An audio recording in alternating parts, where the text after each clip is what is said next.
Alright, so everything is all pureed into this type of consistency. The garlic, the cilantro, the red pepper, green pepper, and onion. I used a total of 6 garlic heads.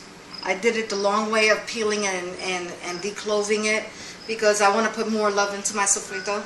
I used 4 big green peppers, 4 red big peppers, about 9 onions, and 2 bushels of cilantro. Okay, so next I'm going to add about 4 packs of sazon on top because I like to give it flavor and color. And the reason for this is because sometimes where I live, it's very hard for me to buy sazon with achote. So I like to pre-add it into my sofrito because in case I ever run out in my food cabinets, then I already know that there's already sazon flavor in my sofrito. You can mix it up. So this batch is a big batch because it's a batch and a half. So I'm going to mason jar some of it and I'm going to freeze the rest of it. So just blend it well. Let me get now it's giving a beautiful color. It also preserves it. Let me get the mason jars real quick. Yep. That's what they're going to go into.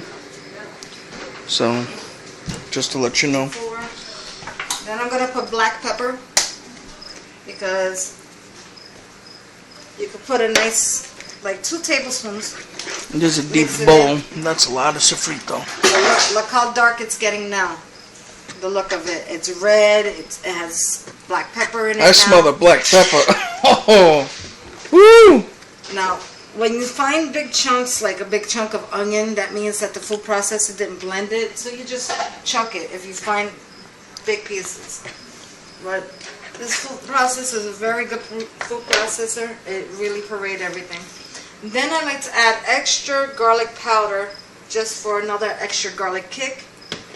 I like to throw sazon because the salt in it also, adobo, because the salt in it also preserves as well as the black pepper does. It preserves it. So mix it up. And last but not least, I like to put extra virgin olive oil or any kind of olive oil. Prefer extra virgin, but I only have regular olive oil. About a 1/3 cup of it. Not too much of it, about a 1/3 cup. So that way it could give it a shine onto the sofrito. Now the sofrito is made. So this batch is okay, it's fully seasoned. Because you want to season it before you store it. So because I want to do a couple mason jars, I'm going to fill up my mason jars first. They're sterilized. Why don't you show everybody, take a little spoon of it, a taste test. I don't like raw sofrito. I'm going to be using sofrito in my food later. Alright. Because it's very potent. If you want to taste it, I'll give you a spoonful of it. Me? It's very strong. I'm eating a Hot Pocket. I'm full. I like to have it in food myself. This is... Nah, it smells wonderful. I'm going back to the Bronx with that. This is a pint-sized mason jar. So they're washed, they're sterilized. So I can move down a plastic container and freeze it after I use it in a jar. Once it's in a mason jar, it's good for at least 1.5 years, 2 years in a mason jar. Because unopened, right? Unopened, but you see, just because I'm putting it in a mason jar doesn't mean that it's preserved. You have to boil these mason jars in a pot for an hour with the lid on. So right now I'm just filling it up. But it ain't going to be all the way to the top because you need room. Because when it boils, you need room because it's going to expand. Right. Just like salsa. So you just make sure that there's enough room on the rim. After you fill it up to your desired amount, then you're going to wipe the rims off and clean all the excess out. Right. Because it is sloppy to pour it into the mason jar, like I'm doing. Because some of it goes on the ring, and you don't want any food on your threading of your mason jar. Alright, so basically you're going to fill up a whole bunch of jars. We don't have to fill up that part, right? I'm not doing a bunch of jars. I'm only doing 4. Okay. 1 for you, 3 for my cabinet. The rest I'm freezing. Okay. So the rest just goes in these Chinese soup containers, the 8-jar soup containers. Alright, I'll get you filling up that container there.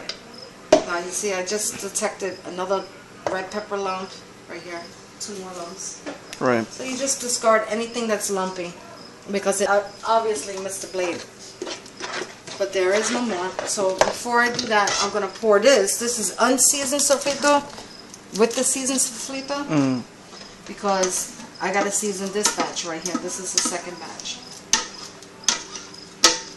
You want to get all of it because it's very time consuming to make sofrito when you're chopping up the vegetables. Oh yeah, and peeling the garlic. Yeah, peeling the garlic, all that. So, you know. So it is time consuming, but once it's in the food processor, it's fast. Because after that, the work is done. So since I added more sofrito in this bowl, I gotta season it again. So I'm gonna put 2 more sazon packs. Garlic powder again. Black pepper, not as much this time.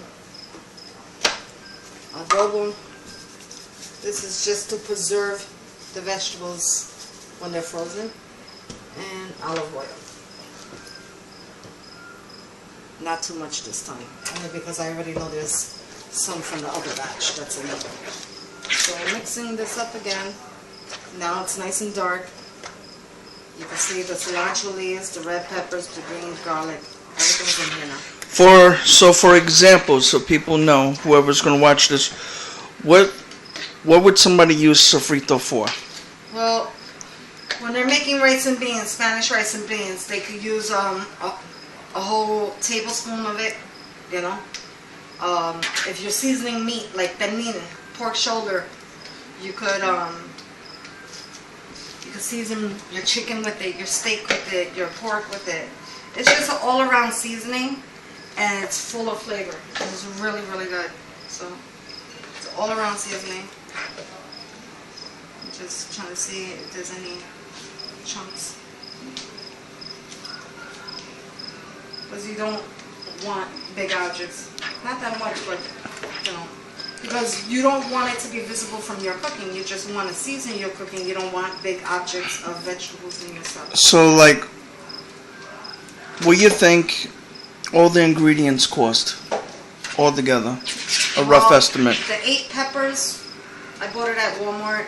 The 8 peppers was about like $4. The garlic was another 2, so that's 6. The cilantro, maybe $3. That's 9. The onions, a bag of onions, $11. And the seasonings, that's not that much, but I would say about $11 in total. But look how many batches. Well, no, with olive oil and everything. Yeah, but you're not using a lot. Within so under $15. Let's just say under $15 if you're talking about adobo, sazon, and olive oil, all included. Under $15, but you're making more than 3. This is 3 pints right here. You're making at least 6 pints. 6 pints altogether of sofrito.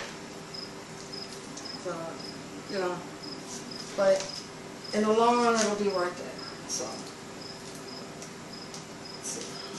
Now, since I have extra, that little bit. You're saying all this here in front of me is 6 pints? No, these are quarts. These are quarts. These are quarts. 3 quarts. They ain't pints. You got 3 quarts there, 3 and about pints and 1 12-ounce jar. Okay. Okay. Let me get a good clean shot of all that. But it's a lot of sofrito. Yeah, and when you go to the store, you buy a bottle of it, and they try to charge you an arm and a leg. The frozen one, which is not too bad. Almost $5 for a half a pint. You know, I mean, you know, which is not too bad if you don't want to go through the trouble. But look how much you can make and save. Yep. And then I'm good for almost half a year. If you want to get technical. So I'm good for about half a year. So there, I made another jar. So there, I'll mason 4 jars. Okay? This is beautiful. And then I'll freeze up the rest. Right. So now, since there's some on the bowl, I'm going to scrape my walls. Because all that is still flavor. So I'm going to try to get as much possible out of it. Because I don't want to be making batches. Right. But altogether, I use it for my penne, my pateles, my rice and beans, and to season my meats. And all this will last now. So these will get frozen, the big ones. Okay?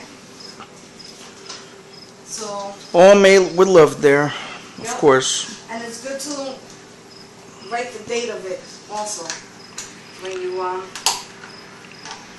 And nobody make it, so that way you know the date of it. nobody taught you how to make this, or how did you learn?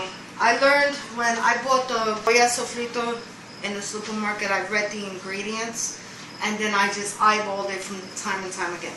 So, Alright. but I know what it looks like from the package of what the color looks like, and you know how to properly make it.